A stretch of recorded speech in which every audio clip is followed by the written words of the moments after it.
Hello guys, welcome to Let's Crack UPSC CSC Hindi on India's largest online learning platform An Academy। जैसा कि आप सभी जानते हैं कि अन अकेडमी इंडिया का सबसे बड़ा ऑनलाइन लर्निंग प्लेटफॉर्म है और इस पर मैं हूं निशांत श्रीवास्तव। वर्ष 2000 से इस क्षेत्र में कार्य कर रहा हूं। 9 अलग-अलग राज्यों में अपनी सेवाएं दे चुका हूं, जो विभिन्न संस्थानों अगस्त्य आईएएस, कुमार आईएएस, अपराजिता आईएएस, पैरामाउंट आईएएस मिशन जैसे संस्थानों के माध्यम से दिया गया है। बाय क्वालिफिकेशन एमए, एमफिल और बहुत सारे मैगजीन्स में मैंने अपने आर्टिकल्स लिखे हैं। आप मुझे फॉलो कर सकते हैं t.me अनअकैडमी निशांत श्रीवास्तव पे, जो कि एक टेलीग्राम अकाउंट है और इससे आपको मेरी सारी क्लासेस की जानकारी मिलेंगी। डियर फ्रेंड्स, आज हम लोग करने जा रहे हैं एक बहुत important discussion, strategy of paper 4। Paper 4 की स्ट्रेटजी पे हम लोग आज काम करने जा रहे हैं। पहले मैं अपने संस्थान के बारे में आपको कुछ जानकारी दे दूं। अन अकेडमी आपको देता है अनलिमिटेड बेनिफिट्स जैसे कि daily live classes, structured course, live test quizzes and unlimited practice schedule, और 24/7 आप इस पे काम कर सकते हैं। बच्चों, इसके लिए आपको अन अकेडमी का लर्निंग ऐप डाउनलोड करना पड़ता है, जो कि गूगल प्ले स्टोर से डाउनलोड किया जा सकता है एंड्रॉयड वर्जन के लिए, और ऐप स्टोर से डाउनलोड किया जा सकता है अगर आपके पास एप्पल का फ़ोन है तो। जैसे ही आप इसको डाउनलोड करते हैं और सब्सक्रिप्शन लेते हैं, आप इंडिया के 100 प्लस टॉप एजुकेटर्स के साथ पढ़ने का मौका प्राप्त करते हैं बच्चों। और साथ ही आपको मिलता है 15,519 प्लस कोर्सेस में एक्सेस करने का मौका, जो डिफरेंट सेगमेंट्स, पॉलिटी है, गवर्नेंस है, आईआर है, ज्योग्राफी है, साइंस टेक्नोलॉजी है, एनसीईआरटी की summary, history, optional courses, environment, ecology, art, culture, current affairs, Indian economy जैसे सब्जेक्ट्स, साथ ही प्रैक्टिस और स्ट्रेटजी के बहुत सारे मायने, और आंसर राइटिंग प्रैक्टिस।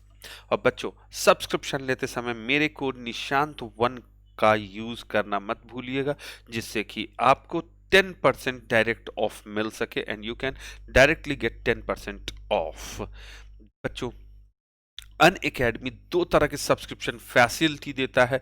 एक है प्लस सब्सक्रिप्शन, जिसमें आपको daily live classes, test series, unlimited test और स्ट्रक्चर्ड शेड्यूल मिलता है, जिसके लिए 1 ईयर का आपको 49,500 पे करना पड़ता है। By using my code Nishant one you can get 10% directly off and you can get it in 44,550, 44,550 में इसको आप ले सकते हैं। 2 साल का कोर्स 64,800 में होगा, जिसका ओरिजिनल कॉस्ट 72,000 है, और 3 इयर्स का कोर्स 81,000 में अवेलेबल होगा। बच्चों, आइकॉनिक सब्सक्रिप्शन आपको प्लस कोर्स की सुविधा के साथ साथ बहुत सारे अलग बेनिफिट्स देता है, जैसे पर्सनलाइज कोच। ये पर्सनलाइज कोच आपके पर्सनलाइज फीडबैक को देने के लिए रिस्पॉन्सिबल होंगे, आपको गाइड करेंगे, आपको स्टडी प्लानर बना के देंगे, और आपके डेली मेंस के क्वेश्चन आंसर की प्रैक्टिसेस भी कराएंगे। बच्चों, इसके लिए 1 ईयर का वर्तमान cost, present cost, why I am saying present cost, because it is very soon going to hike, बहुत जल्दी ये बढ़ने वाला है, क्योंकि पर्सनलाइज मेंटर है, ये आपकी तैयारी को एक्सक्लूसिवली आपके हिसाब से डिजाइन करेंगे, जिससे आपकी सफलता 100% सुनिश्चित हो सके।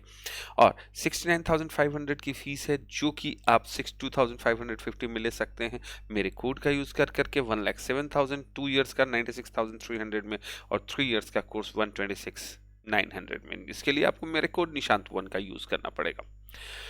बच्चों, अगर आप सिर्फ ऑप्शनल की तैयारी करना चाहते हैं तो ऑप्शनल कोर्सेज की भी सुविधा उपलब्ध है। 1 ईयर 27,500, 2 इयर्स का 40,000 और 3 इयर्स का 50,000, जो कि रिस्पेक्टिवली 24,750, 36,000 और 45,000 में अवेलेबल होगा बाय यूजिंग कोड निशांत1।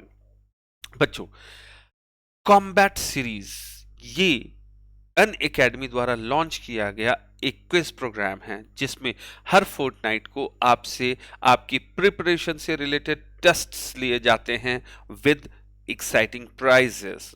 तो इसको अगर अब तक आपने इनरोल नहीं किया है तो इसको तुरंत इनरोल करें। इनरोल करने के लिए you can use my code, that is Nishant one, और इस कोड को आप डालेंगे और इसमें इनरोल होंगे, और फिर जो भी आपका रिजल्ट होता है मेरे साथ जरूर शेयर करें।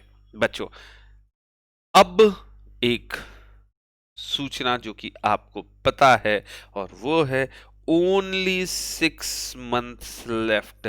इसके लिए मैं बहुत जल्दी ही 2-3 दिन के अंदर अंदर 31st को मैं एक बहुत जल्दी स्ट्रेटजी लाने जा रहा हूं, जो आप जरूर देखिएगा कि 6 मंथ्स में हमारा नेल बाइटिंग किस तरह से काम किया जा सके एंड उसको कैसे हम यूटिलाइज कर सके 6 मंथ्स का, ताकि आपकी सफलता को सुनिश्चित किया जा सके।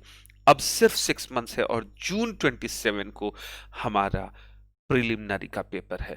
तो 2021 के अभ्यर्थियों, 2021 के योद्धाओं, तैयार हो जाइए। अब सिर्फ 6 मंथ, और इसलिए अनअकैडमी 28 दिसंबर से 6 मंथ्स का एक प्रोग्राम लॉन्च कर रहा है, जो आपकी तैयारियों को ध्यान में रखकर किया गया है। एंड इसमें आपको प्रिलिमिनरी के सारे सिलेबस कवर किए जाएंगे, टॉप एजुकेटर्स के साथ टेस्ट सीरीज एनालिसिस सारी चीजें की जाएंगी। साथ ही आपको 2021, 2022 और 2023 के लिए 3 अलग अलग बैच स्टार्ट किए जा रहे हैं, हिंदी और इंग्लिश दोनों में। तो what are you waiting for? Just enrol and grab your seats. तो बच्चों, ये है प्रोग्राम्स, और जैसा कि मैंने अभी आपको बताया था कि आइकॉनिक प्राइस हाइक होने वाला है। आइकॉनिक सब्सक्रिप्शन अगर आपको लेना है तो उसका प्राइस हाइक होने वाला है। आप अपने personal coach, study planner, booster sessions, high intensity workshops और आंसर राइटिंग से आप अपने आप को जोड़ सकते हैं। अगर आपके पास कोई ऑलरेडी सब्सक्रिप्शन है तो उसको अपग्रेड कीजिए, और नहीं तो जल्दी से सब्सक्रिप्शन लीजिए नए आइकॉनिक प्राइस हाइक होने के पहले। बच्चों, मेरी classes Monday to Saturday applications पे चलती हैं, अनअकैडमी पे, प्लस पे, और अभी आप मेरे साथ पढ़ सकते हैं एडमिनिस्ट्रेटिव एंड पॉलिटिकल चेंजेस, जो कि मैं करा रहा हूं मंडे टू सैटरडे। बच्चों, इसमें मंडे टू फ्राइडे क्लासेस हैं, और सैटरडे को हमने 6 मंथ्स को देखते हुए एक क्विज सीरीज स्टार्ट की है, that is a test series. मैं इसकी सूचना भी आपको अभी 31st को दूंगा, जब हम लोग 6 महीने की स्ट्रेटजी प्रिपेयर करेंगे। इसमें 25 टेस्ट, 25 क्वेश्चन, 25 वीक में है।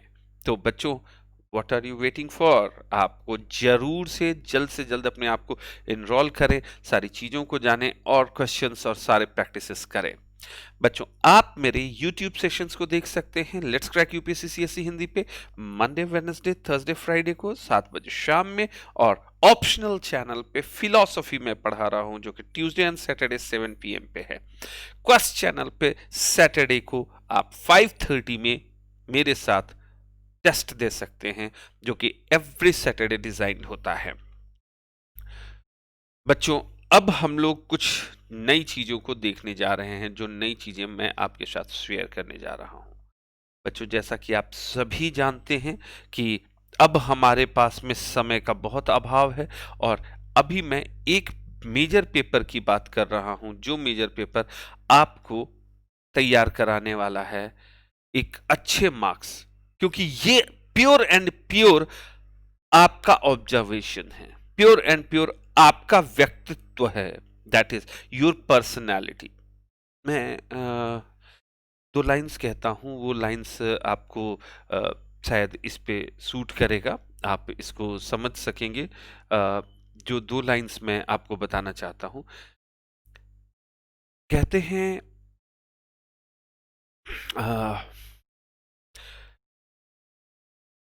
व्यक्तित्व की भी एक वाणी होती है। व्यक्तित्व समझते हैं? पर्सनालिटी। व्यक्तित्व की भी एक वाणी होती है, जिसे बताने के लिए कलम, दवात या किसी अन्य माध्यम की आवश्यकता नहीं होती। तो पेपर 4 क्या करता है? पेपर 4 आपके उसी वाणी को देखने का प्रयास करता है। जैसा कि आपको मैंने बताया, पेपर 4 जो है उसका टॉपिक सिविल सर्विसेज के सिलेबस में नैतिकता, अखंडता और योग्यता दिया गया है। इसको पहले सिविल सेवा में शामिल नहीं किया गया था। एक छोटा सा बैकग्राउंड मैं इसके बताऊं तो आप समझ सकेंगे, और ये आपको जानने में आसानी होगी, सुविधा होगी कि इस पेपर का क्या रिलेवेंस था। बच्चों, पहले गवर्नमेंट को फोकस किया जाता था। बेसिकली एक कॉलोनिज्म था। जब अंग्रेज भारत में थे तो India was a colony. Bharat को उन्होंने अपना एक उपनिवेश बनाया हुआ था और उस उपनिवेश में वो अपने पावर के बेसिस पे क्या करते थे? सत्ता संभालते थे। तो ऑब्वियसली उनको गवर्नमेंट सारी चीज़ें, आप देखते हैं कि गवर्नमेंट कोई भी चीज़, सरकार और सरकारी तंत्र का बहुत बड़ा रोल था। और वहाँ पे जो, अगर हम लोग बात करें तो रेड टैपिज्म, और चूंकि वहाँ पे डर एक माध्यम था जिस माध्यम से शासन व्यवस्था चलाई जाती थी। लगभग विश्व के हर देश में ये सारी चीजें हुआ करती थी। अगर मैं बात करूं तो आफ्टर ग्लोबलाइजेशन, जो कि 90s का एरा था, उसके बाद धीरे धीरे गवर्नमेंट का जो रोल है वो रोल बहुत चेंज होने लगा और गवर्नमेंट के, सरकार के रोल में बहुत बड़े बदलाव आने लगे। लोग अब सरकार से ही अपेक्षा करने लगे कि वो कंट्रोल की जगह कोऑर्डिनेशन और अपलिफ्टमेंट पे ध्यान दें। पहले, जैसे कि आपको मैंने बताया कि सरकार का काम था कि सरकारी तंत्र के माध्यम से लोगों को कंट्रोल करती थी, हर चीज के लिए कंट्रोल करती थी। अब गवर्नमेंट का रोल फैसिलिटेशन हो गया। सुविधा प्रदान कीजिए, कोऑर्डिनेट कीजिए। फाइनली क्या होता था? सुविधा और कोऑर्डिनेशन के माध्यम से अभिशासन की प्रणाली आई, गवर्नेंस का पोजीशन आया। और इस गवर्नेंस में जो मुख्य स्तंभ है वो है ब्यूरोक्रेसी। आपको मालूम है, ब्यूरोक्रेसी का एक मेजर रोल होता है, क्योंकि ब्यूरोक्रेट ही वो स्टील्स हैं जो किसी देश की पूरी व्यवस्था को संभालते हैं। विशेषकर भारत के मामले में तो ये सत्य ही है। और भारत में जो ब्यूरोक्रेसी है वो अच्छे स्तर पे है, इसकी गुणवत्ता बहुत बढ़िया है। आप अगर देखें तो इसीलिए जो इसमें जो स्क्रीनिंग प्रोसेस है वो स्क्रीनिंग प्रोसेस बहुत अच्छा है। और वो स्क्रीनिंग प्रोसेस वर्ल्ड के टॉप क्लास स्क्रीनिंग प्रोसेस में से एक है। बच्चों, अब जो सिविल सेवक चयनित किए जा रहे हैं उनमें क्या ये गवर्नेंस की समझ है?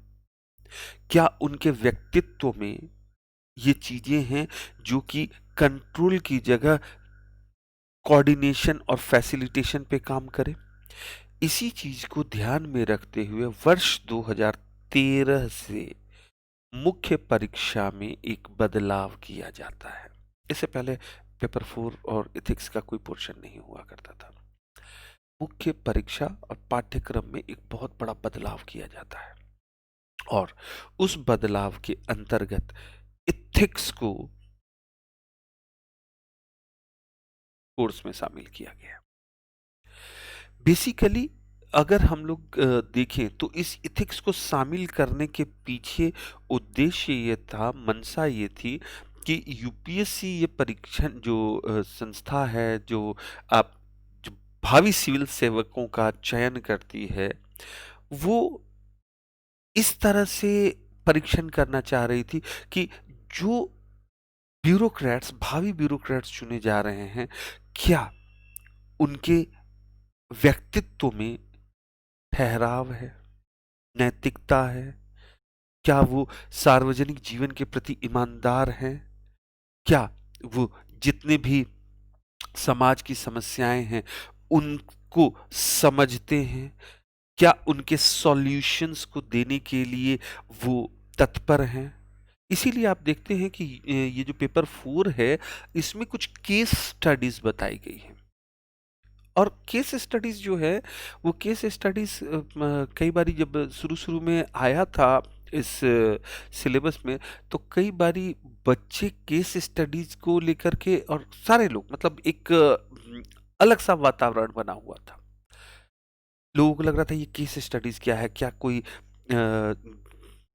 कोर्ट केस या कोई वाद से जुड़ा हुआ मामला, या क्या ये दूसरे पेपर को ही विस्तरित कर करके उनसे जुड़े हुए केसेस की बात की गई है। लेकिन बच्चों, केस स्टडीज मैं अभी और आगे इसमें बहुत बड़ा विवरण दूंगा। केस स्टडीज वस्तुतः क्या करता है? वस्तुतः केस स्टडीज आपको एक सिचुएशन देता है, एक काल्पनिक सिचुएशन, जिसमें ये माना जाता है कि आप भावी एक ब्यूरोक्रेट हैं, आप एक भावी प्रशासक हैं और आपके समक्ष कभी जब द्वंद्व की समस्या आ जाए तो आपका उस पे रिएक्शन क्या होता है?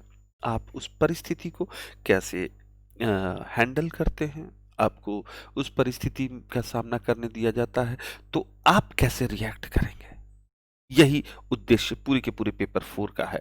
जो पूरा का पूरा पेपर 4 जिसमें हम लोग बोले नैतिकता, अखंडता और योग्यता, इसकी जो बात की गई वो पूरी तरह से सिर्फ और सिर्फ किस चीज पे बेसिस पे काम करता है? सिचुएशन पे। एक कठिन परिस्थिति, एक द्वंद्व की परिस्थिति, जब निर्णय लेने की आपको आवश्यकता है, उस समय में आप कैसे रिएक्ट करते हैं? आपका क्या रिएक्शन होता है? यही एथिक्स का पेपर है।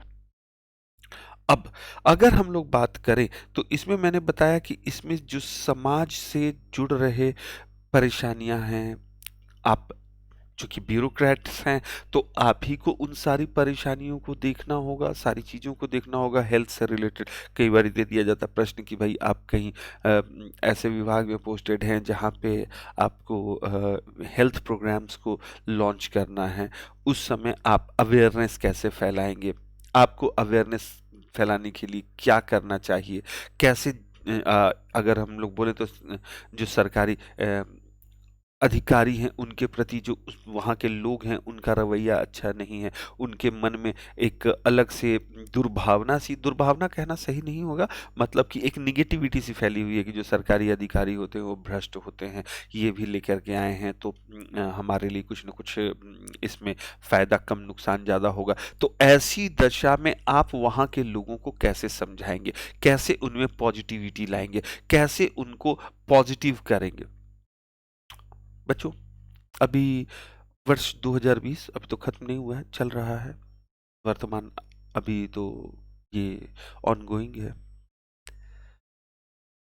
इस वर्ष 2020 की अगर मैं बात करूं, तो इस वर्ष 2020 में वैश्विक महामारी आई कोरोना।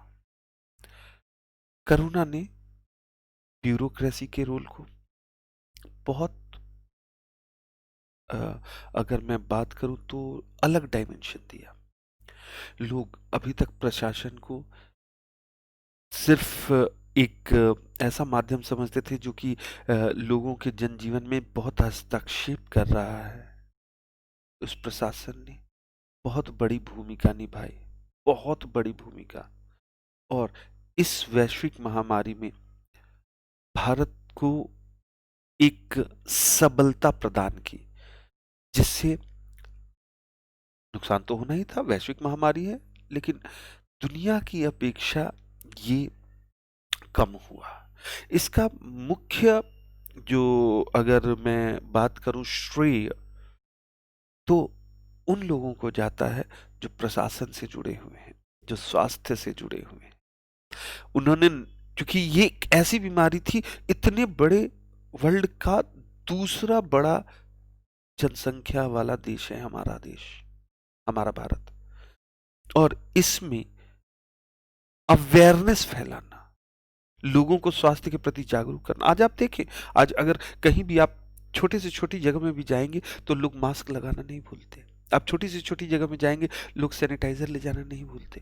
कहने का मतलब है कि जो प्रिकॉशनरी मेजर है, उस प्रिकॉशनरी मेजर को पूरी तरह से लोगों ने अपनाया है। इसका मुख्य श्रेय मैं कहता हूं कि अवेयरनेस को जाता है, और इस अवेयरनेस को फैलाने में जो प्रशासन है, प्रशासनिक अधिकारी हैं, जो डॉक्टर्स हैं, और जितने भी जिनको हम लोग कोरोना वॉरियर्स कहते हैं, उनका बड़ा रोल रहा है। तो एक सिविल सर्वेंट की ये मुख्य भूमिका है कि अगर इस तरह का कोई, देखो सामान्य जनजीवन में तो अलग सा सिचुएशन होता है, लेकिन जब कठिन परिस्थिति होती है, जिस समय आपके पास रियल चैलेंजिंग रोल होता है, उस समय आपने कैसा रिएक्ट किया, उस समय आपने किस तरह से उस चीज को हैंडल किया, यही एक योग्य प्रशासक का कार्य है। और इसीलिए इथिक्स का रोल आप समझ सकते हैं कि कितना बड़ा रोल होगा। समस्या को समस्या तो आएंगी, लेकिन आप उस समस्याओं का समाधान कैसे करते हैं, इस दृष्टिकोण से ही आपके व्यक्तित्व का परीक्षण किया जाता है। ऐसा नहीं होगा कि आप जब कोई समस्या आ रही है तो आप भी आकर कर करके बोल रहे हैं, अरे भाई ये तो सही में कोरोना ने तो हम लोग का जीवन नष्ट कर दिया, क्या होगा। ये आपका कार्य नहीं है। आपको लोगों को दिलासा देना है। लोगों की आशाएं उस क्षेत्र के जिलाधिकारी, उस क्षेत्र के प्रशासक के पास होती हैं। वो आशापूर्ण नेत्रों से आपकी तरफ देख रहे होते हैं। उस समय आपने उनको कैसा समाधान दिया। और इसीलिए इन्हीं चीज़ों के लिए केस स्टडीज़ का बहुत बड़ा रोल होता है। तो बच्चों, हम लोग जब एथिक्स का पेपर पढ़ेंगे तो उसमें मैं केस स्टडीज़ पे बहुत विशेष आप लोगों को एक ध्यान दिलाऊंगा। और मैंने जनवरी में एथिक्स को स्टार्ट करने का निर्णय लिया है। आशा करता हूँ आज इस पेपर एनालिसिस के बाद जनवरी में आप लोग अपेक्षित रूप से मेरे साथ जुड़ेंगे, और आप अपना सुझाव जरूर देंगे कि भाई आपको एथिक्स में क्या परेशानी हो रही है। क्योंकि ये एक ऐसा पेपर है, ये वेग पेपर है। इसमें कहीं कोई आप बुक पढ़ कर करके नहीं, ये आप अपने अनुभव से, अपने परिवेश से सीखते हैं। ये समस्याओं का समाधान करना, इन समस्याओं को देखना, ये आपके परिवेश का अध्ययन है। आप किस तरह से उस परिस्थिति को हैंडल करते हैं, उसका अध्ययन है। तो इसके लिए बुक नहीं ज़रूरत पड़ती है।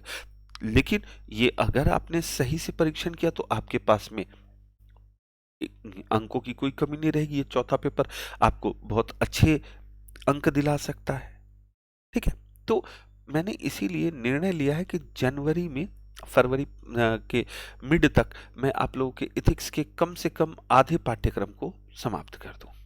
और आशा करता हूं कि आप लोग मेरे साथ इन पाठ्यक्रमों के लिए तैयार रहेंगे। बच्चों, मेरा जो तरीका होगा पढ़ाने का एथिक्स में, 3 दिन तो हम लोग थ्योरेटिकल क्लासेस लेंगे, 1 दिन केस स्टडी मिलेंगे। हो सकता है कि 1 दिन की जगह में 2 दिन उस केस स्टडी को लें, जिसमें प्रीवियस ईयर के आए हुए क्वेश्चंस 2013 से, जैसा कि मैंने बताया है, तो उस समय के बाद के आए हुए क्वेश्चनों को हम लोग एनालाइज करेंगे।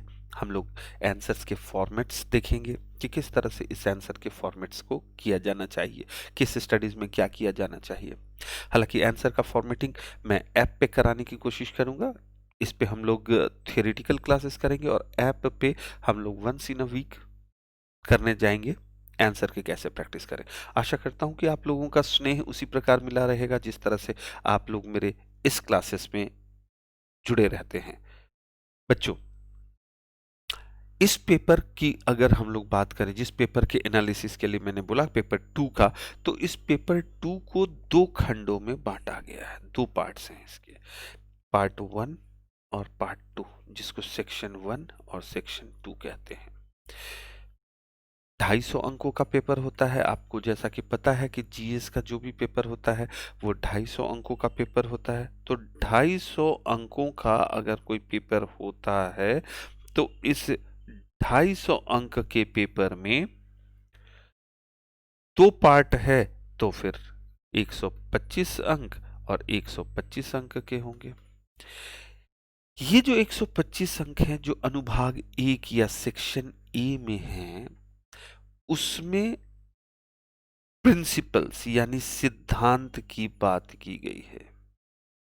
जिसको हम बोले कि एक सिविल सेवक में क्या गुण होने चाहिए, उनमें क्या सिद्धांत होने चाहिए, उनके अंदर क्या क्वालिटीज जिसको हम लोग कहते हैं वो होना चाहिए। ये 125 अंकों का है। वहीं इस सिद्धांतों का अनुप्रयोग, इम्प्लीमेंटेशन जिसे हम लोग कहते हैं, जो कि केस स्टडीज के रूप में नजर आता है, उसको खंड बी में दिया गया है। 125 अंकों का है। तो 125 अंकों का सिद्धांत और 125 अंकों की केस स्टडीज, दोनों को आप जोड़ देंगे तो 250 अंक तैयार हो जाएंगे। तो ये है हमारे पेपर का जो दोनों खंड हैं वो। तो मेरा विश्वास है कि आप इन दोनों खंडों के बारे में समझ गए होंगे कि 125 थियरीज और 125 केस स्टडीज। जैसे सिद्धांत तो हुआ कि जब हितों का द्वंद्व हो, हितों का द्वंद्व, तो आपको किसे किस मूल्य को चुनना चाहिए? जैसे कि नैतिक मूल्य होता है, जैसे कि व्यवहारिक मूल्य होता है। तो इस तरह के जो मूल्यों का टकराव की जब बात आती है, तो उसी को हम लोग किसमें जोड़ते हैं? केस स्टडीज में जोड़ते हैं। जैसे कोई भी गुण होते हैं, उस गुण को जैसे कि किसी के पास में गुण है कि भाई वो किसी के दुख से अभिभूत हो जाता है, द्रवित हो जाता है। लेकिन उस द्रवित होने के बावजूद क्या वो जिस पद पे बैठा हुआ है, उस पद से न्याय कर पा रहा है या नहीं? तो ये केस स्टडीज के रूप में होगा। मैं एक दो अभी एग्जांपल्स दूंगा, आपको वो समझ में आ जाएगा कि कैसे इसको करना है। सेक्शन ए की अगर हम लोग बात करें तो 12-13 प्रश्न होते हैं सामान्य तौर पर, जिसमें 10 अंक होते हैं, जिसको 150 शब्दों में लिखना होता है। 150 शब्दों में लिखना होता है। इन प्रश्नों में विश्लेषणात्मक प्रश्न होते हैं। बेसिकली ये एनालिसिस होता है। इसमें आपको विश्लेषण करने के लिए बोला जाता है।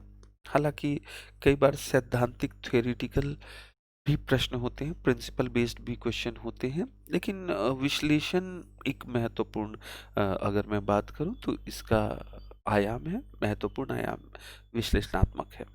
सिद्धांत तो है, सैद्धांतिक रूप से भी प्रश्नों को पूछा जा सकता है। बच्चों, अगर हम लोग देखें जिसको हम लोग बोलते हैं demand of question, demand of question, तो डिमांड ऑफ क्वेश्चन जब भी कोई प्रश्न आता है, तो मेरा हमेशा जोर रहता है, जब भी हम लोग प्रश्नों को एनालाइज करते हैं, तो मेरा हमेशा ये जोर रहता है कि आप ये देखिए कि क्वेश्चन का डिमांड क्या है। इसमें इथिक्स जो पोर्शन है, इस इथिक्स में क्वेश्चन क्या डिमांड कर रहा है, किस टाइप के क्वेश्चंस को देख रहा है, और उस आधार पे पैराग्राफ लिखिए। अंक की जगह में हम लोग बात करें तो पॉइंट्स आप दे सकते हैं, पॉइंट्स में भी दे सकते हैं, क्योंकि बेसिकली नैतिकता के गुणों में पैराग्राफ के जगह में अगर आप पॉइंटर्स भी देंगे ना, तो वो निगेटिव नहीं होता है। अगर हम जैसे अन्य 3 पेपर की बात करें, वन पेपर 1, 2, 3, तो इसमें सामान्य तौर पर अभ्यर्थियों को मैं सलाह देता हूं कि आप पॉइंट वाइज आंसर मत दें, आपको पैराग्राफ में लिखिए। क्योंकि पैराग्राफ क्या करता है कि आपके एक पूरे के पूरे आंसर के फ्लो को बताता है, आपके लेखन शैली को बताता है। वस्तुतः जो मुख्य परीक्षा है, वो मुख्य परीक्षा आपके फैक्चुअल्स का नॉलेज नहीं है। ये आपके किसी भी तरफ फैक्ट्स को नहीं देखा जा रहा, वो ऑलरेडी प्रिलिमिनरी में देखा जा चुका है। आपकी जो स्क्रीनिंग हो चुकी है, आपके ज्ञान का जो परीक्षण करना है, उस परीक्षण को प्रिलिमिनरी प्रारंभिक परीक्षा में ले लिया जाता है, वो प्रारंभिक परीक्षा में हो चुका होता है। तो दोबारा आप अपने उस ज्ञान की का प्रदर्शन करें कि नहीं, ये मुझे फैक्चुअल नॉलेज है, तो फैक्चुअल नॉलेज नहीं, आप उस फैक्ट्स को किस तरह से प्रेजेंट करते हैं, यानी presentation. The mains examination is all about your presentation. ये जो मुख्य परीक्षा होती है, ये आपका प्रस्तुतिकरण है। पेपर 4 क्यों दिया गया? इंटरव्यू में तो व्यक्तित्व परीक्षण हो रहा था। इंटरव्यू में क्या होता है, आपके व्यक्तित्व का ही तो परीक्षण किया जाता है। तो ऐसी दशा में इस पेपर 4 को क्यों लाया गया, इथिक्स जैसा विषय क्यों इंट्रोड्यूस किया गया? इथिक्स को इसलिए इंट्रोड्यूस किया गया ताकि कोई भी जो सिविल सेवा में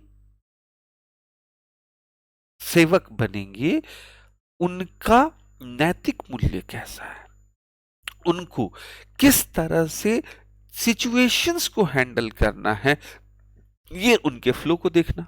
यही तो कारण था एथिक्स को इंट्रोड्यूस करने का।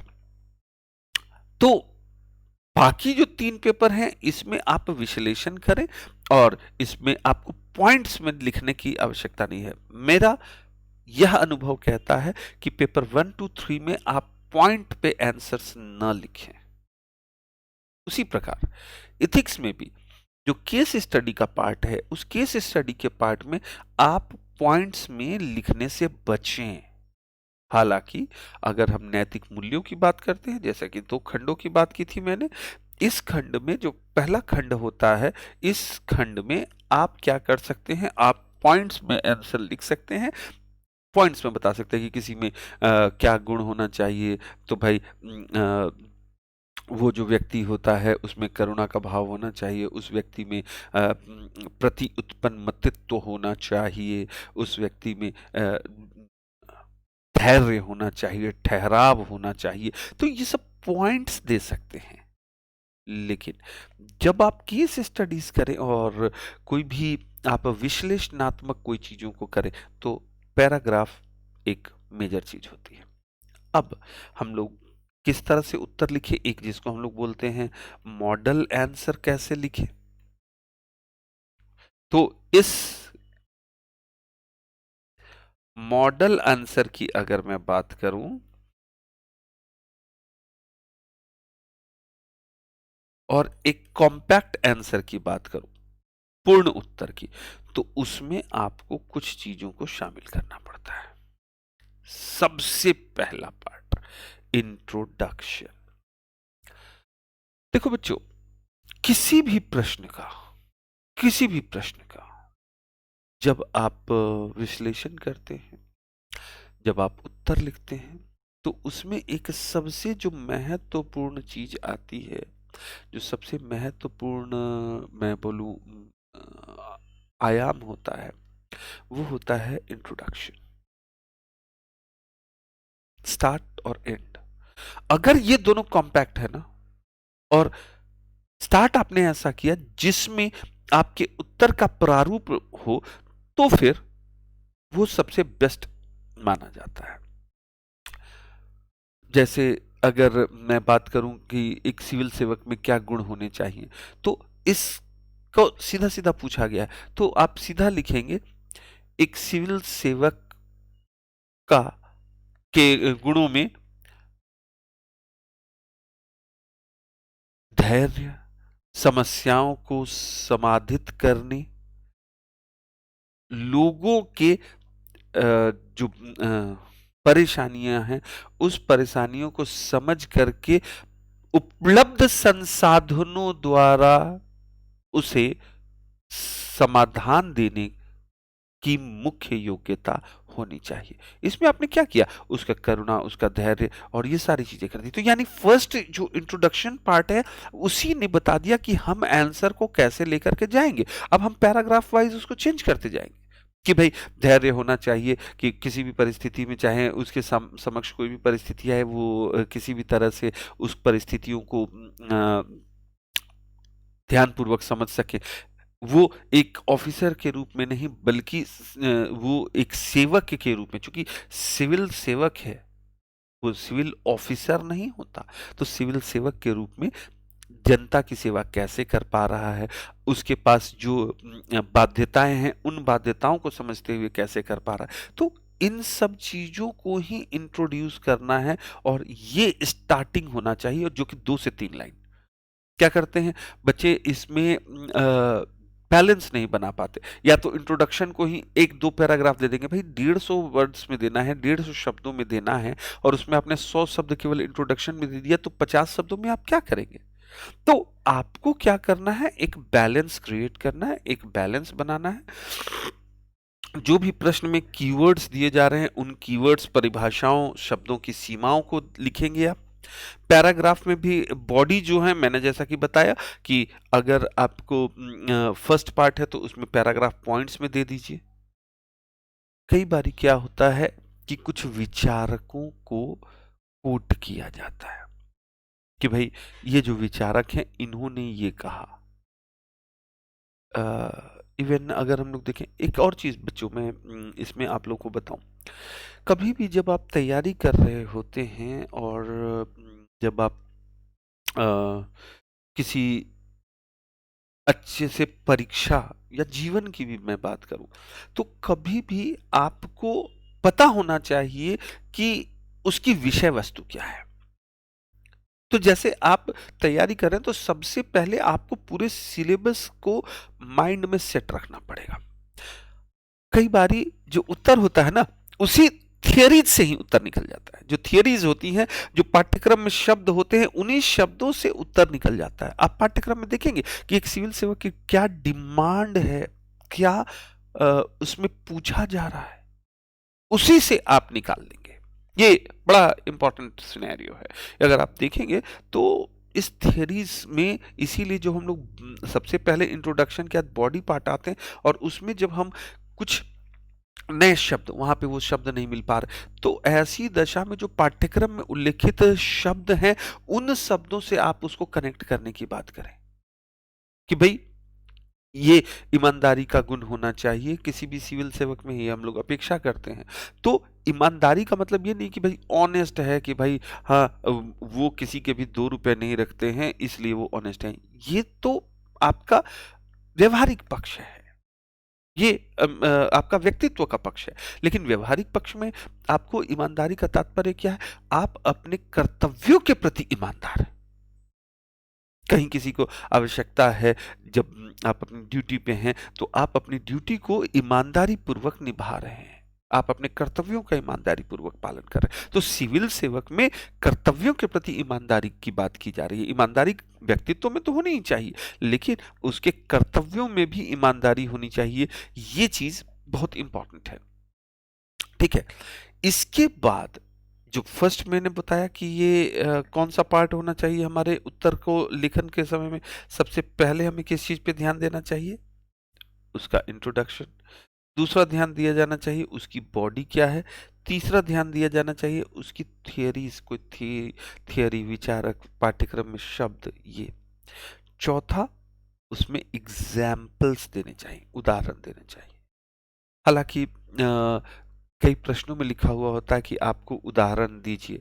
तो अगर कभी प्रश्न में सीधा-सीधा सोदाहरण व्याख्या कीजिए, तो इसमें ये नहीं कि हमने सोच लिया अच्छा इसमें तो उदाहरण देने की बात की गई है, तो हम खाली एकदम 10-20 उदाहरण ही दे कर के शब्दों का, उसमें व्यक्ति क्या होता है कि जब ज़्यादा फ्लो में आ जाते हैं, वो विचारों का प्रवाह होता है, तो उस दौरान में वो लोग क्या करते हैं कि एग्जाम्पल्स एग्जाम्पल्स एग्जाम्पल्स दे देते हैं। नहीं बच्चों, ज़्यादा से ज़्यादा 1-2 उदाहरण दीजिए।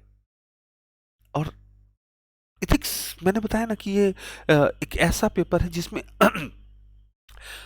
आपकी क्रिएटिविटी है।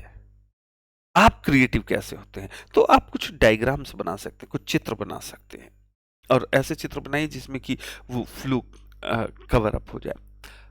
जैसे कि आप सामाजिक पिरामिड बना दीजिए कि भाई ये वर्ग हैं, यहाँ से ये चीज़ें आती हैं, और ये अपेक्षाएँ होती हैं, ये किस तरह से चलना चाहिए। तो ये आप अगर डायग्राम्स के माध्यम से बताएँ, तो बड़ा अच्छा इम्पैक्ट पड़ता है, क्योंकि जो चित्र है। लेकिन ऐसा नहीं कि अगर डायग्राम से मैंने बनाने के लिए बोला है, तो पेपर 1, 2, 3 सब में एक ही डायग्राम, अरे सर ने तो डायग्राम बोला था, मैं तो इस बार डायग्राम बनाऊँगा। अब मालूम चल रहा है कि अगर कहीं किसी टेक्नोलॉजी पे बात हो रही है, और अगर प्रश्न आया है, सपोज करो कि कोई भी स्पेस कार्यक्रम का, तो हम अंतरिक्ष का चित्र बना दिए एकदम वहाँ पे, ड्राइंग कंपटीशन नहीं होने जा रहा है। पेपर 4 में आप जो थियरीज हैं उसको डायग्रामिक रूप में दें, चित्रिक रूप में प्रस्तुत करें, ऐसे आप दे करके पॉइंट्स में दें।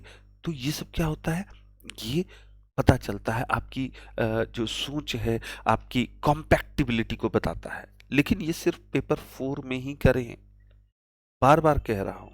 पेपर 1, 2, 3 में इस तरह का कार्य न करें, बचें। उसमें ज़्यादा से ज़्यादा विश्लेषित करें, क्योंकि उस पेपर का वो डिमांड होता है, वो मांग होती है। लेकिन इस पेपर में आपको क्या दिखाना है, क्योंकि ये पूरी तरह से अगर हम लोग बात करें, तो ये सिचुएशन बेस्ड है, और जब भी सिचुएशन बेस्ड कोई चीज होती है, तो उसमें डायग्राम, चित्र एक ऐसा विशेष माध्यम होता है जिस माध्यम से किसी को भी आप प्रभावित कर सकते हैं, बता सकते हैं। जो आपका निष्कर्ष अंतिम में जरूर देते हैं हम। तो जो इंट्रोडक्शन है और जो निष्कर्ष है यानी कंक्लूजन है, वो 2 से 3 लाइन में ही दीजिए, इंट्रोडक्शन को भी और इसको भी। और इसी को मत दोहरा दीजिए। ऐसा नहीं कि कुछ लोग क्या करते हैं, इसको उठाते हैं और यहां दोहरा देते हैं। तो जैसे कि LHS is equal to RHS hence proved, ऐसा नहीं करना है।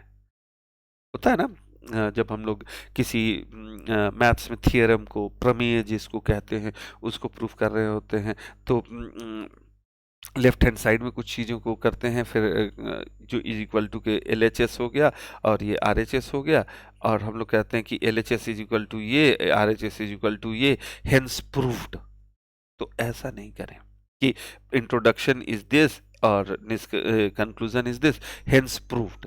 नहीं, आप में तो चूंकि देखिए, आप जब एक सिविल सेवा की परीक्षा दे रहे हैं, तो आपके पास शब्द होने चाहिए, आपके पास में उस परिस्थिति की शुरुआत और अंत करने का, उसको पूरी तरह से फ्लो में देने का एक कला होना चाहिए। इसीलिए हम लोग देखते हैं कि ये सारे पॉइंट्स आपको करने चाहिए। यानी कि मैंने जैसा कि बताया कि पहले में इंट्रोडक्शन देंगे, उसके बाद हम तत्पश्चात उसकी बॉडी प्रिपेयर करेंगे, तब हम उसमें किसी तरह की विचारक थियरी या कोई एग्जाम्पल्स देंगे किसी आप्त व्यक्ति की, फिर हम लोग इसमें कोई अगर ज़रूरत पड़ी तो चित्र या डायग्राम के माध्यम से बनाने का प्रयास करेंगे, और फाइनली हम लोग कंक्लूजन देंगे। यानी कि ये जो 5 स्टेप्स हैं, 5 स्टेप थियरी, अगर आपको याद रहेगा तो आपका जो उत्तर होगा वो बढ़िया होगा।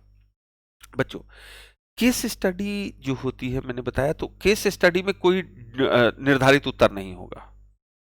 आपको कई चीजों को, आप पूरे का पूरा ये सारी चीजों को आप उठा लीजिए, आप देखेंगे कि आपके सिलेबस में कई चीजें होती हैं, और उससे आपको कुछ चीज निकलेंगी। जैसे सबसे मेजर चीज निकलती है दुविधा, डायलिमा, जिसको हम लोग बोले द्वंद्व।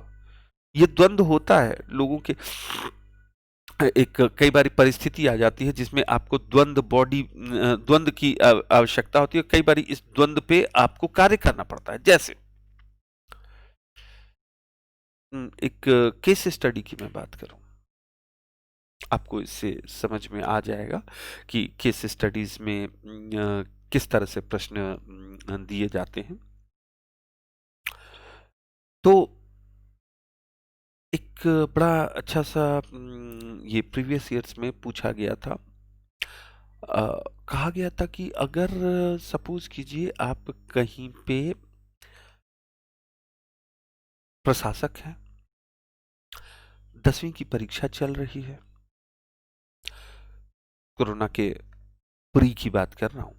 अब आप ये ना बोलने लगे कि सर अभी तो परीक्षा का कुछ पता ही नहीं है, ऑफलाइन होगी कि ऑनलाइन, और ये तो बाद की बात है, तो सर अभी तो हम उस चीज़ को कैसे माने। तो ये मानने के लिए कहा जा रहा, मान लीजिए कोरोना के पहले के काल में है, कोरोना अभी नहीं हुआ था, उस समय सामान्य तौर पे दुनिया चल रही थी, कोई भी मास्क और सैनिटाइजर की ज़रूरत नहीं होती थी।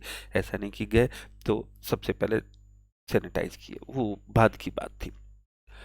अभी कोरोना काल की बात है, पहले की बात कर रहे हैं। सपोज कीजिए आप वहाँ जाते हैं, वहाँ प्रशासक हैं आप, फ्लाइंग स्क्वाड टाइप की चीज़ है, आपके पास में जा कर के देखना है कि जो बच्चे हैं वो सही से पेपर दे रहे हैं, वहाँ का माहौल सही है, वहाँ किसी तरह की परेशानी नहीं है। उसी दौरान आपके पास एक सिपाही एक बच्चे को पकड़ के लाता है जो नाबालिग था, और वो वहाँ पे नशीली दवाओं को बेचने का प्रयास कर रहा था। तो आप उसमें क्या रिस्पॉन्ड करेंगे? उसके कुछ ऑप्शंस आए थे। प्री में भी ये क्वेश्चंस, जो सी सेट होता है ना, सी सेट में जो डिसीजन मेकिंग होता है, उस डिसीजन मेकिंग में भी इस तरह की परिस्थितियां दी गई होती है। तो मैंने क्या बताया कि वो उसमें सिर्फ ये देखना होता है और इसमें आपको लिखना पड़ता है। तो जैसे अ, उसमें पूछा गया कि भाई आप उस बच्चे के माता पिता को हम बुलाएंगे और उस बच्चे के माता पिता को उठा कर करके उन्हें दंडित करेंगे और उन्हें बोलेंगे, या दूसरा उस बच्चे को आप पीटेंगे। एक था कि उस बच्चे को समझाएंगे कि ये गलत चीज है, गलत कार्य है, और उसके बाद उसे आप बोलेंगे कि आज के बाद ऐसा नहीं करना चाहिए, उसकी काउंसलिंग करेंगे। काउंसलिंग करने के बाद आप उसको छोड़ देंगे। चौथा कि आप उसे सुधार गृह, बाल सुधार गृह, उसको टाइप ऑफ अरेस्ट करके, टाइप ऑफ अरेस्ट क्या, अरेस्ट करके उसको सुधार गृह भेज देंगे। देखो, यहाँ पे 4 सिचुएशन आपके पास दे दी। पहली सिचुएशन ये थी कि उनके माता पिता को बुला करके बोलना। कई बार होता है जो अगर हम लोग बात करें आदर्शवादी दृष्टिकोण से कि नहीं, माता पिता को समझाएंगे और ये करेंगे तो हो जाएगा, ये आपको नहीं करना। दूसरा ये कहा गया था कि भाई जो बालक है उसको दंडित करना नहीं। कभी भी कोई प्रशासक हो, लोक व्यवस्था में जुड़ा हुआ व्यक्ति हो, उसका कार्य न्याय नहीं होता, उसका कार्य दंड देना नहीं होता। इवन आप पुलिस में आप कहीं के सुपरिटेंडेंट ऑफ पुलिस भी बनेंगे तो आपके हाथ में ये अधिकारिता नहीं है कि आप किसी को दंडित करें। दंड देने का अधिकार आपको नहीं है।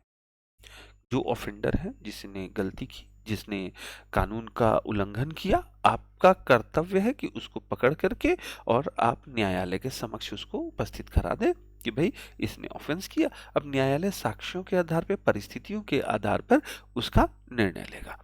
तो दंडित करने वाला है नहीं, और कोई बच्चा इसको देगा ही नहीं। बहुत अगर एक्सट्रीम होगा कि हाँ नहीं, उसको इसे जो बोले कि मजाक मस्ती सी सूझ रही हो, तो फिर वो उत्तर को टिक करेगा। नहीं तो ऐसे कोई भी सामान्य व्यक्ति इस उत्तर को, इस विकल्प को नहीं चुनता। तीसरा जो मैंने विकल्प दिया कि भाई जो बच्चे हैं उन्हें हम काउंसलिंग करेंगे, छोड़ देंगे। और चौथा है कि उस बच्चे को अरेस्ट करेंगे और उसे बाल सुधार गृह भेजेंगे। बेसिकली यहाँ दो द्वंद्व होते हैं, यहीं पे ये डायलिमा होती है, यहीं पे ये दुविधा होती है। दो तो आपने बिल्कुल अलग कर दिया है, इसमें कोई दुविधा नहीं है। दुविधा कब होती है? जब दो विकल्प ऐसे हों जिसमें आपको सेलेक्ट करना है, वहीं पे आपकी दुविधा आती है, और वहीं पे आपका व्यवहारिक दृष्टिकोण परीक्षण किया जाता है। दोनों चीजें सही लग रही है कि भाई बच्चा है, उसको समझाएंगे, 8-10 वर्ष मतलब 10-12 वर्षीय बालक है, उसको हम लोग समझाएंगे, उसको काउंसलिंग करेंगे। और दूसरी तरफ हमें ये भी देखना है कि भाई दूसरी तरफ ये बताया जा रहा है कि आप उसको अरेस्ट करके सुधार गृह में भेजेंगे। अगर इसमें आपको चुनना हो तो ज्यादातर बच्चे बोलेंगे, आदर्शवादी दिखाने के लिए, एक हाइपोथेटिकल अपने आप को दिखाने के लिए, वो लोग बोलेंगे कि सर उसको हम लोग क्या करेंगे कि समझाएंगे, बुझाएंगे और काउंसलिंग कराएंगे, छोड़ देंगे। बच्चों, यहीं पे आपको अपना निर्णय लेने की क्षमता रखनी है। सबसे पहली चीज, आपका रोल क्या है? प्रशासक का। प्रशासन का कर्तव्य है कि कोई भी अगर ऑफेंस हो रहा है, कोई भी अपराध हो रहा है, तो उस अपराध को और ऑफेंस करने वाले ऑफेंडर को कानून के समक्ष या न्यायालय के समक्ष तो प्रस्तुत करना होगा। दूसरी तरफ आप में एक गुण भी है, करुणा होनी चाहिए, सेंसिटिविटी होनी चाहिए। सेंसिटिविटी जिसकी हम लोग बात करें, तो प्रशासक हैं आप, तो सबसे पहले तो अगर उस बच्चे ने जो नशीली दवाइयों को वहाँ बेचने का प्रयास कर रहा था, तो पहला पॉइंट तो ये होगा कि उसने ऑफेंस तो किया। तो बीइंग एन एडमिनिस्ट्रेशन, एक प्रशासक के रूप में सबसे पहली आपकी भूमिका प्रशासनिक कर्तव्य था कि जो ऑफेंस कर रहा है उस ऑफेंडर को आपको पकड़ना होगा। पहली चीज तो ये है। तो उसने चूंकि ऑफेंस किया, उसने कानून को तोड़ा, तो इसलिए उन उसको तो आपको गिरफ्तार करना पड़ेगा। दूसरी चीज, ये तो आपका प्रशासक के रूप में दायित्व हो गया, लेकिन आपको उस बच्चे को, चूंकि उस बच्चे को इसके बारे में पता नहीं था या पता होते हुए भी होश संभाल चुका था, तो फिर ऑब्वियस सी बात है कि 12-13 वर्षीय बालक है या 15 वर्षीय बालक है, तो उसके पास इतना सेंस हुआ होगा, गलत रास्ते में गलत संगत में पड़ कर करके वो जा सकता है। तो आपका दूसरा कर्तव्य होगा, चूंकि यहाँ पे आप हमेशा जानिए कि जो मॉडर्न न्याय है, यानी कि जो वर्तमान विश्व है, आधुनिक विश्व है, इसमें किसी व्यक्ति को दंड नहीं दिया जाना चाहिए। व्यक्ति को दंड ये नहीं देना चाहिए कि उससे हम दुश्मनी निकाल रहे हैं। हम जो दंड दे रहे हैं उसके द्वारा किए गए जो अपराध हैं उसको, तो अपराधी को दंड नहीं, अपराध के लिए दंड। तो अब यहाँ पे चूंकि ऑफेंडर है और नाबालिग है, तो इसलिए दंड तो देना बनता नहीं है। तो इसके लिए आप क्या करेंगे, इसको सुधार गृह में भेज कर करके और तुरंत इसकी काउंसलिंग कराएंगे, काउंसलिंग कराने की व्यवस्था करेंगे, ताकि इसको ये एहसास हो सके कि इसने गलती की थी और इसको उन सारी चीजों से ड्रैग आउट कर किया जा सके। नाबालिग है तो ऑब्वियस सी बात है कि उसको आप पकड़कर जुवेनाइल कोर्ट के सामने तो प्रस्तुत कराएंगे ही कराएंगे, क्योंकि उसने ऑफेंस किया। तीसरी चीज, इसमें सबसे बड़ी बात ये तो हो गया हमारा ऑफिशियल कर्तव्य। मैं इसको अगर बताऊं तो इसको 3 चरणों में हमने देखा। एक तो हमारा जो अधिकारी के रूप में कर्तव्य था, उस कर्तव्य के रूप में हमने क्या पालन किया, हमने उसे पकड़ ली, गिरफ्तार कर लिया। दूसरा, हमारे एक सिविल सेवक के गुण के रूप में और सुधारात्मक गुण के रूप में हमने क्या किया, उसकी काउंसलिंग कराई, उसको सही रास्ते पे ले जाने की बात की। ये तो दूसरा पॉइंट हो गया। लोग ज्यादातर यहाँ पे अपने पॉइंट्स को क्या करते हैं, ऑफ कर देते हैं। लेकिन बच्चों, यहीं पे आपको एक और काम करना पड़ेगा। वो काम ये करना पड़ेगा क्योंकि वो बालक के पास ये नशीली दवाएं आई कहाँ से, ये नशीली वस्तुएं आई कहाँ से, उस सोर्स को पता लगाना पड़ेगा और उस सोर्स को पता लगा के इनको दंडित करने का प्रयास करना पड़ेगा। क्योंकि ये तो सिर्फ एक क्या कर रहा है, ये एक तरह से अगर हम लोग बात करें तो ये तो मीडियम हो गया, ये माध्यम हो गया, लेकिन जो सोर्स है जहां से वो आया है, आपको उस पर भी ध्यान देना पड़ेगा। तो मेंस में यही चीज होती है, जो पेपर 4 है यही कहता है कि एक अधिकारी किस तरह से रिएक्ट करता है, उसको अपने कर्तव्य को भी पूरा करना है, सामाजिक दायित्वों को भी पूरा करना है और आगे भविष्य में होने वाली इस तरह की बुराइयों को भी रोकना है। तो आपके उत्तर के ये सारे चरण होंगे, यही दुविधा से आपको अपने आप को निकालना है।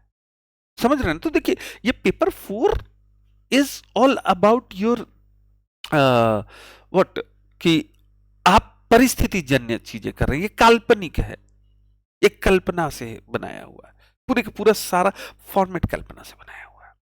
ठीक है, साथ ही बॉडी होना चाहिए, पॉइंट वाइज होना चाहिए, कीवर्ड्स होना चाहिए, प्रिंसिपल होना चाहिए, और ये सारी चीजें जो हम लोग पहले डिस्कस कर चुके हैं, केस स्टडी में भी हमें यही करना पड़ेगा। अब हम लोग बात करते हैं कि जो इथिक्स का पेपर है इसका महत्व तो क्या है। आपने समझ लिया होगा अब तक कि कैसे हम लोग पेपर 1, पेपर 2, ये पेपर 4 में पार्ट 1 और पार्ट 2 को डील कर रहे हैं।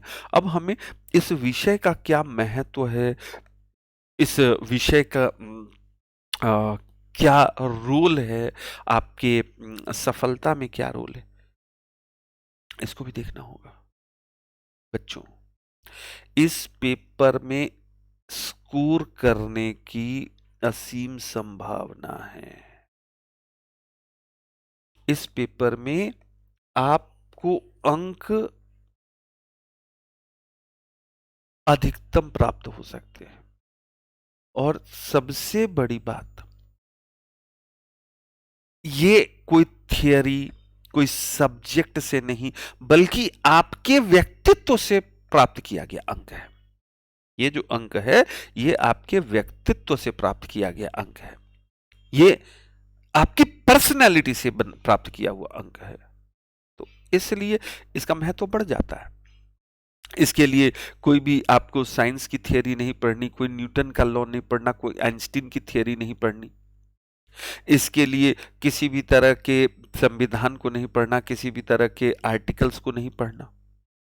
इसमें किसी भी तरह से ऐतिहासिकता को नहीं देखना कि भाई अशोक कब आए या गए, अलाउद्दीन खिलजी की क्या पॉलिसी थी, या बलबन की क्या नीति थी, और या अगर हम लोग बात करें तो बाबर अकबर को हमें नहीं देखना। न ही इसमें कोई आपको भू आकृति विज्ञान देखना है। इसमें सिर्फ और सिर्फ आप कैसे किसी परिस्थिति को देखते हैं, कैसे किसी परिस्थिति का सामना करते हैं, उसको अगर हम लोग बात करें तो देखना, ये सबसे मुख्य इसका कार्य है। यही आपको देखना है। तो ऑब्वियस सी बात है कि इसमें स्कोर करने की संभावना बहुत है, इसमें अंक देखने की संभावना बहुत है। और अगर अंक मिलेगा तो आपको रैंक मिलेगा। आपने किसी सेवा का ड्रीम बनाया हो कि नहीं जी मुझे तो सिर्फ आईएएस बनना है, किसी का होता नहीं मुझे सिर्फ आईपीएस बनना है, किसी को होता नहीं जी मुझे सिर्फ फॉरेन सर्विसेज में जाना है। तो उसके लिए आपका जो सोपान है, सीढ़ी है, वो क्या है? अंक। वो क्या है? स्कोर। और उस स्कोर को कैसे आप प्राप्त करेंगे? तो उस अंक को तभी प्राप्त कर पाएंगे जब आपके पास में कोई ऐसा स्पेस हो जहां आपको अपने जिसको हम लोग बोले कि व्यक्तित्व को उभार के लाना, आपको अपनी पूरी की पूरी जो एक बोले जिसे हम लोग बात करते हैं कि आप कितने स्मार्ट हैं, कितने आप सेंसिटिव हैं, कितने आप चीज़ों को जिसको मतलब लीडरशिप क्वालिटी में, एक शब्दों में अगर इन सारी चीज़ों को बोले, लीडरशिप क्वालिटी आपकी कैसी है? आप किस तरह से चीज़ों को, लीडरशिप क्वालिटी का ये मतलब नहीं होता कि लीडरशिप क्वालिटी ये नहीं होती है कि आप गए और जाकर कर करके अगर कोई काम है तो खुद से ही करने लगे। आप कैसे लोगों से काम भी करवाते हैं, कैसे आप अपनी सारी चीज़ों को करते हैं, ये करना ही मुख्य उद्देश्य होता है। ऐसे जिस तरह से है, ऐसे में क्या होता है, आपके जो निबंध होता है, निबंध में भी क्या होता है, आपकी मौलिकता, जिसको मैं अगर सही शब्द बोलूं तो मौलिक होना चाहिए। तो जैसे निबंध में मौलिकता पे अंक प्रदान किए जाते हैं, वैसे ही इथिक्स में भी आपकी मौलिकता पर अंक प्रदान किया जाता है। तो कहने का मतलब है कि ये जो पेपर है, अगर इस पेपर में आपने अच्छे से उत्तर दिया, और इसमें मैंने बार बार एक ही चीज बताया कि इसमें कोई थियरी नहीं है, कोई भी चीज नहीं है। आप किस तरह किसी परिस्थिति पे निर्णय लेते हैं, ये आपके निर्णय की क्षमता है।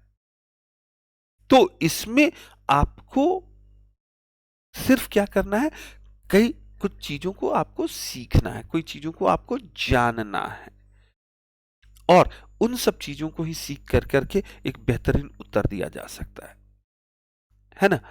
और अगर आप इसको बहुत अच्छे से करेंगे तो पार्ट पेपर 1, 2, 3 जो भी है, उसमें भी आप का जो आंसर होगा ना, अगर पेपर 4 आपका बहुत अच्छा है, आपको परिस्थिति जन्य चीज़ों से जानने की आवश्यकता है, तो आपके किसी भी उत्तर में मौलिकता आ जाती है।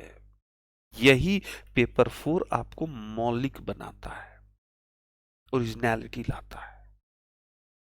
और जब भी कोई मौलिक उत्तर आप देंगे, तो आप हमेशा ध्यान रखिए, मौलिक उत्तर कभी भी किसी को क्या करता है, जो परीक्षक होता है, उस परीक्षक में एक सकारात्मक अ, गति प्रदान करता है, सकारात्मकता प्रदान करता है। आपके मार्क्स अच्छे मिलने की संभावना होती है। ठीक है? और इंटरव्यू में भी ये बहुत काम करेगा, क्योंकि आपको इंटरव्यू इज़ व्हाट, जब हम कोई भी व्यक्तित्व परीक्षण इंटरव्यू फेस कर रहे होते हैं, तो उसमें क्या हमारे इन्हीं सारी चीज़ों को तो देखा जाता है। हम इसमें सिर्फ उत्तर लिखते हैं और उसमें किसी के समक्ष जाकर करके इस सारी चीज़ों को देखते हैं। उसमें भी बताया जाता है कि जी मान लीजिए कि आप सिविल सेवक हैं और आपके समक्ष ये परिस्थिति आ जाती है, तो आप क्या करेंगे? बड़ा इम्पोर्टेंट चीज़ें होती हैं। आपने आजकल तो ख़ैर बच्चे गूगल बाबा के शरण में रहते हैं, यूट्यूब्स देखते रहते हैं, और यूट्यूब आज के दिनों में तो सबसे ज़्यादा इन्हीं सब चीज़ों को देखते रहते हैं, तो उसमें इंटरव्यूज़ में कैसे प्रश्न पूछे जाते हैं, बड़ा आजकल एक चीज़ें रहती हैं, हर कुछ थोड़े-थोड़े इस पे होता है कि जी इंटरव्यू में क्या प्रश्न पूछे जाते हैं, इंटरव्यू क्या होता है, इन सारी चीज़ों को अगर हम लोग बात करें, तो ये पूछा जाता है। लेकिन बच्चों, पेपर 4 अगर आपने ढंग से किया, तो आपके मेरिट में आने की संभावना बहुत बढ़ जाती है, बहुत बढ़ जाती है। और आपको स्कोर आपके जो ड्रीम जॉब है, ड्रीम पद है, उसको ज़रूर से प्रदान कराता है। सिलेबस को आपको जानना पड़ेगा, ताकि आप कीवर्ड्स को समझ सकें। सिलेबस में जितने भी कीवर्ड हैं, उनको समझ सकें। हम लोग सारे कीवर्ड्स पे काम करेंगे। जितने भी कीवर्ड्स हैं, कि प्रशासकीय गुण क्या होना चाहिए, सिविल सेवक के गुण क्या होने चाहिए, ये सब चीज़ें करेंगे। पुस्तकें बहुत सीमित, मैंने बताया कि ये पुस्तकों से नहीं, व्यवहार का ज्ञान है, व्यावहारिक ज्ञान है। ठीक है? और कभी कोई महत्वपूर्ण चीज़ कर रहे हों, तो उस महत्वपूर्ण चीज़ में 2 से 3 बार पढ़िए उसको। जब भी कोई बुक पढ़ रहे हो, कोई आप निबंध पढ़ रहे हो, कोई अगर आप पढ़ रहे हो किसी भी आर्टिकल को, तो उनको देखिए, उनको पढ़िए, उनके लाइन को चिन्हित करके, अंडरलाइन कर करके एक्सक्लूसिवली नोट बनाइए। देखिए, नोट बहुत बड़ा रोल प्ले करता है। जब आप सिविल सेवा में जाएँगे, तो जो नोट होगा, हर प्रोजेक्ट के पहले आप बीइंग एन ऑफिसर आपके पास जाएगा, और आप उसमें सारी चीज़ों को कर करके नोट करेंगे। एक जब सेंट्रल ऑफिसर्स होते हैं, उनको एक ग्रीन पेपर दिया जाता है, जिस ग्रीन पेपर उसको कहते हैं, उसमें वो नोट बनाते हैं कि भाई उन्होंने सपोज कीजिए कोई परियोजना है, कि इस परियोजना में कोई सपोज कीजिए, मैं एक एग्जांपल दूं कि भाई यहाँ से मेट्रो रेल का प्रोजेक्ट जाना है, तो उस परियोजना का अध्ययन करने के लिए आपको दिया जाता है कि आप देखें, तो आपका काम है कि उसमें सर्वे करना, ये देखना कि उस दौरान में ये कार्य का अवधि कितनी होगी, उस कार्य की अवधि में जनजीवन कैसे चलेगा, लोक व्यवस्था कैसे चलेगी, जब वो प्रोजेक्ट स्टार्ट होगा, तो जो कौन से लोग प्रभावित होंगे, कितने लोग प्रभावित होंगे, उस प्रभाव को कैसे कंपनसेट किया जा सके, किस तरह से भूमि का सदुपयोग किया जाएगा, किस तरह से वहाँ पे मालूम चलेगा कि वनों की कटाई होगी या डिफॉरेस्टेशन होगा, किस तरह से सारी चीज़ें होंगी, ये आपका बहुत इम्पोर्टेंट रोल होता है। और फिर आप उसको नोट करते हैं कि जी इस प्रोजेक्ट में ये चीज़ें हैं, इसमें मुझे ये कमी नज़र आई, मेरे ये सुझाव हैं, और इसमें ये चीज़ किया जाना चाहिए। फिर आपके उच्चाधिकारी के पास जाता है, और उसी नोट के आधार पे, यानी कि सब कोई जा कर के सर्वे नहीं करता है कि सब लोग गए जा कर के सर्वे किए, ऐसा नहीं होता। स्टेप बाय स्टेप एक ने सर्वे किया, अगर उसमें कोई सुझाव दिया, तो दूसरा उस सुझाव के आधार पर कार्य करेगा। तो इसी तरह आप यहीं से तैयार करना शुरू करें, आगे आपको बहुत मदद मिलेगी, है नहीं? लास्ट ईयर के क्वेश्चंस देखना एथिक्स की सबसे बड़ी चीज। हालांकि और चीज़ों में भी बहुत मायने रखता है कि आप लास्ट ईयर के क्वेश्चंस देखें और उसको हल करने का प्रयास करें, लेकिन एथिक्स में तो जरूर लास्ट ईयर के क्वेश्चन जब आप हल करेंगे तो आपको कई परिस्थिति प्राप्त होगी। 2013 से आया हुआ है ये, अगर मैं बात करूं तो सिलेबस में ऐड ऑन हुआ है। तो पिछले कई वर्षों में जो पेपर्स हुए हैं उन कई वर्षों के पेपर्स आपको इस चीज के लिए वो एग्जैक्ट बताएंगे कि कैसे वहां पे क्वेश्चंस है और आपका रिएक्शंस कैसे है।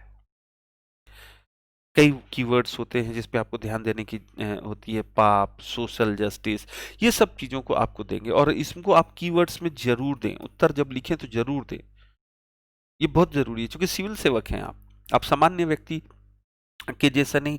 समस्या का समाधान देने के लिए लोग आपकी ओर देखते हैं, तो आपको इन सारी चीजों को जस्टिस, सीन, ये सारी चीजें देखनी पड़ती हैं। पढ़ना महत्वपूर्ण है, लेकिन उससे भी ज्यादा महत्वपूर्ण है उत्तर लेखन एथिक्स के लिए। आंसर राइटिंग इज सबसे इंपॉर्टेंट, पढ़ने से ज्यादा महत्वपूर्ण आंसर राइटिंग है। और इसमें सेक्शन ए या केस स्टडी दोनों में उत्तर की संरचना और टेक्निक होनी चाहिए। अगर हम लोग वर्तमान बात करें तो जो सामाजिक मुद्दे हैं, ये जो कॉमन, अगर हम लोग बात करें तो प्रोफेशनल लाइफ जिसको हम बोलें, आपके अपने जो इंटरेस्ट हैं, योर इंटरेस्ट, इन सब चीजों को देखें और इसको हमें मेन ऑब्जेक्टिव के रूप में, मेन आंसर के रूप में लिखने की आवश्यकता है। ये हमारा आंसर का मेन है, मेन कीवर्ड है, मेन चीजें हैं। एथिक्स के पेपर में मूल्यांकन करने के लिए डिजाइन किया गया है, लेकिन नैतिकता अबाउट के बारे में ज्ञान नहीं है। आपको सरल न्यूनतम शब्दों में यह देना चाहिए, यहां पे सही या गलत का मार्गदर्शन देना चाहिए। पारदर्शिता का मतलब क्या होता है कि जनता की जो जनता तक सरकार की सूचनाएं पहुंचाना, क्योंकि सूचनाओं को पहुंचाने का माध्यम एक सिविल सेवक है जो सरकार के सारे चीजों को पहुंचाता है। अगर कोई भी, अगर हम लोग बात करें कि उठ करके आ रहा है, मैं बात करूं कि कोई थियरी आ रही है या अगर कोई स्कीम आ रही है, कोई योजना आ रही है, उस योजना को कैसे जनता तक पहुंचाया जाए, ये किसका कार्य है? ये सिविल सेवक का कार्य है। यही पारदर्शिता होती है। जवाबदेही का मतलब होता है कि किसी व्यक्ति को उसके काम के लिए जवाबदेह ठहराना। एटीट्यूड यानी एक व्यक्ति दूसरे व्यक्ति से कैसा मूल्यांकन करेगा, विचार के माध्यम से, स्थिति के माध्यम से, परिस्थिति के माध्यम से। वो तो ये सारे शब्दों का आपको ज्ञान होना चाहिए, भान होना चाहिए। समझ रहे हैं ना? छोटी छोटी चीजों में आप अगर करेंगे तो हो जाएगा। कि नैतिकता, तो नैतिकता भाई बहुत वाइड टर्म है। इसको अगर हम लोग कहें तो इसको अगर एग्जैक्ट देखें तो what is right, what is wrong, ये करना। ट्रांसपेरेंसी, आज का आप देखेंगे वर्ड्स लिखे हुए होंगे। मैं बार बार बोल रहा हूं इसीलिए कि आप लोग एक तो सबसे पहली चीज ये देखें कि आपका जो सिलेबस है, उस सिलेबस को आप बिल्कुल ध्यान रखें और सिलेबस को ध्यान में रख कर करके उसका कार्य करें। क्योंकि अगर आपने पूरे सिलेबस को ढंग से पढ़ा और सिलेबस को ढंग से देखा तो ही कई उत्तर आपके सीधे सीधे निकल कर करके आ जाएंगे। जवाबदेही, एटीट्यूड, एप्टीट्यूड, सब चीजें आ जाएंगी। बच्चों, इसके अलावा अगर हम लोग बात करें तो पेपर 4 पूरी तरह से एक काल्पनिक स्थिति देता है, एजम्पशन देता है, सपोज देता है, क्योंकि वो रियल फैक्ट नहीं दे रहा, वो सपोज दे रहा है। तो ऐसी दशा में आप कैसे इसको हैंडल करेंगे, ये जरूरी है। जैसे आप, मैंने अभी भी बताया कि हितों का टकराव होता है, डुअलिज्म होती है, डायलिमा होता है। कई बार एक तरफ में आपको अभी अभी मैंने एक एग्जाम्पल दिया था कि आप एक प्रशासक भी हैं, एक इंसान भी हैं। तो अगर किसी बच्चे को आपने देखा कि उसने कुछ गलती की है या कोई ऑफेंस कर रहा है, तो आपको क्या करना है? तो एक मानवीय पक्ष है, लेकिन मानवीय पक्ष प्रशासनिक गुणों के साथ होना चाहिए। तो आप उदाहरण लिखिए, एग्जाम्पल्स दीजिए, और प्रश्न किस तरह का है उसके हिसाब से जो एग्जामिनेशन हॉल में है उसमें परिस्थिति क्रिएट कीजिए। मतलब एक तरह से सोच लीजिए कि you are going to be a story teller and a director. एक पिक्चर कब अच्छी बनती है? जब उसके निर्देशक में, पटकथा लेखन में एक कॉम्पैक्ट हो। वैसे ही तो पिक्चर अच्छी बनती है। स्टोरी लाइन होनी चाहिए, कल्पना होनी चाहिए। देखिए, हर में जितनी भी मूवीज अगर आप बॉलीवुड में देखें तो सबका लगभग एक विषय रहता है। हालांकि इधर वर्तमान में तो कई छोटे छोटे विषय लिए गए हैं, कई ज्वलंत मुद्दे उठाए गए हैं। नहीं तो पहले के भी सारे जो मूवीज होती थी या पहले के भी ये होते थे, उसमें सीधा सिर्फ ये कि एक हीरो है, एक हीरोइन है, उन दोनों को अल्टीमेटली एक साथ जीवन व्यतीत करना है। तो उस समय में आने वाले हर्डल्स को वो कैसे दूर करते हैं, उनके समक्ष कौन कौन सी परेशानियां आ रही होती हैं, यही पिक्चर्स में दिखाया जाता था। और उसमें भी कई पिक्चर सुपर सुपर हिट हो जाता है, super duper hit. Jubilee silver, पता नहीं क्या क्या होता है, सिल्वर जुबली, गोल्डन जुबली, आप लोग ज्यादा अच्छे से बता पाएंगे। ये नहीं कि मैं नहीं बता पाऊंगा, लेकिन आप लोग को ज्यादा अच्छे से पता होगा कि silver jubilee, golden jubilee, diamond jubilee, पता नहीं बहुत सारी जुबली होती थी। वही मूवीज, वही चीजें थी। तो उसी तरह आप अपनी परिस्थिति का वहां पे एक पटकथा लिखेंगे और उसको ढंग से डायरेक्ट करेंगे, और आप ही को एक्ट भी करना है। इसके लिए सबसे पहले अपनी सोच को ब्रॉड करें। सबसे बड़ी बात है कि आप अपने मेंटल हॉरिजोन को बड़ा करें। आप अपने जो मन मस्तिष्क है, उस मन मस्तिष्क में अपने आप को एक पूरी की पूरी परिस्थिति से लड़ने योग्य योद्धा बनाएं, जिसमें करुणा का भी भाव हो।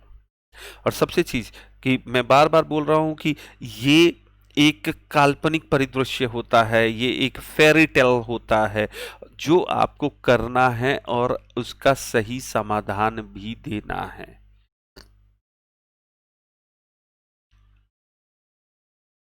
ठीक है बच्चों? बच्चों, आशा करता हूं कि इस पेपर से रिलेटेड कई कंफ्यूजन्स आपको दूर हुए होंगे, कई चीजें आपको समझ में आई होंगी। आप ये समझ गए होंगे कि किस तरह से हमें इस प्रश्न को और इस टॉपिक को देखना है, कैसे हमें इसको हैंडल करना है। बच्चों, जनवरी महीने में मैं आप लोगों के साथ एथिक्स का पेपर स्टार्ट करूंगा।